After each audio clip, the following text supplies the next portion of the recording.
നമസ്കാരം. രക്താർബുദം 2 വർഷമായി പിടികൂടിയിട്ടും തളരാത്ത മനസ്സുമായി പൊതുരംഗത്ത് സജീവമായ മുതിർന്ന കോൺഗ്രസ് നേതാവ് ഡോക്ടർ ശൂർനാട് രാജശേഖരന് 2 മാസം മുമ്പാണ് അസുഖം കലശലായത്.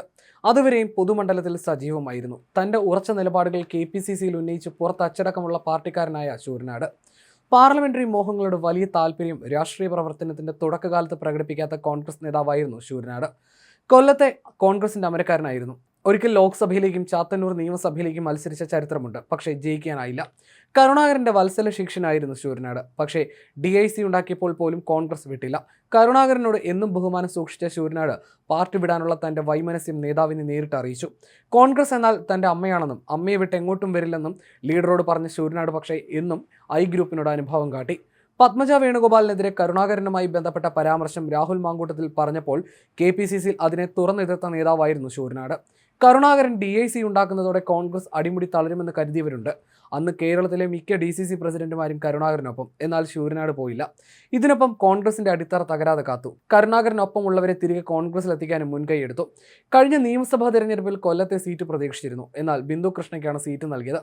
ജയസാധ്യതയുള്ള സീറ്റുകളിലൊന്നും മത്സരിക്കാൻ കഴിയാത്ത വേദന 5 പതിറ്റാണ്ട് നീണ്ട രാഷ്ട്രീയ പ്രവർത്തനം നടത്തിയ ശൂർനാടിന് അവസാന കാലത്തുണ്ടായിരുന്നു. അപ്പോഴും വേദന മറച്ചുവെച്ച് പൊതുരംഗത്ത് സജീവമായി.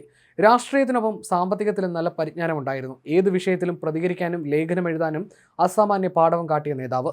പത്രപ്രവർത്തകൻ, ഗവേഷകൻ, മുഴുനീള രാഷ്ട്രീയ പ്രവർത്തകൻ, എഴുത്തുകാരൻ തുടങ്ങിയ നിലകളിലെല്ലാം ലബ്ധപ്രതിഷ്ഠ നേടിയ വ്യക്തിയായിരുന്നു ശൂർനാട്. എല്ലാ അർത്ഥത്തിലും ഓൾറൗണ്ടറായിരുന്നു ശൂർനാട്.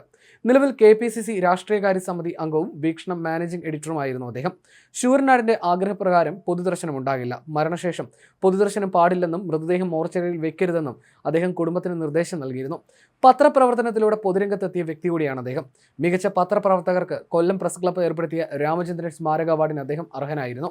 ഈ 23-ാം തീയതി നടക്കാനിരിക്കുന്ന ചടങ്ങിൽ അവാർഡ് ഏറ്റുവാങ്ങാനിരിക്കെയാണ് അപ്രതീക്ഷിത വിയോഗം. മലയാള ഭാഷയിൽ അസാധാരണ അവഗാഹമുള്ള രാജശേഖരൻ കോഴിക്കോട് സർവകലാശാലയിൽ നിന്നും ഡോക്ടറേറ്റ് നേടിയിട്ടുണ്ട്. ഈ പശ്ചാത്തലത്തിൽ കൂടിയാണ് അദ്ദേഹത്തെ അന്ന് വീക്ഷണം ദിനപത്രത്തിന്റെ മാനേജിംഗ് എഡിറ്റർ സ്ഥാനത്തേക്ക് നിയോഗിച്ചത്. സമകാലീന രാഷ്ട്രീയ സംഭവ വികാസങ്ങളെ സൂക്ഷ്മമായി വിലയിരുത്തുന്ന രാഷ്ട്രീയ നിരീക്ഷകനായിരുന്നു അദ്ദേഹം. വീക്ഷണത്തിൽ തന്റെ പ്രതിവാര പങ്ക്തിയിലൂടെ അദ്ദേഹം അത് പ്രകടിപ്പിച്ചിട്ടുമുണ്ട്. സഹകരണ മേഖലയിൽ അദ്ദേഹം വലിയ സംഭാവനകൾ ചെയ്തിട്ടുണ്ട്. ശാസ്താംകോട്ട സഹകരണ കാർഷിക വികസന ബാങ്ക് പ്രസിഡന്റ് സ്ഥാനം തുടങ്ങി സംസ്ഥാന സഹകരണ ബാങ്ക് വൈസ് പ്രസിഡന്റ് വരെയുള്ള പദവികളിൽ അദ്ദേഹം തിളങ്ങി.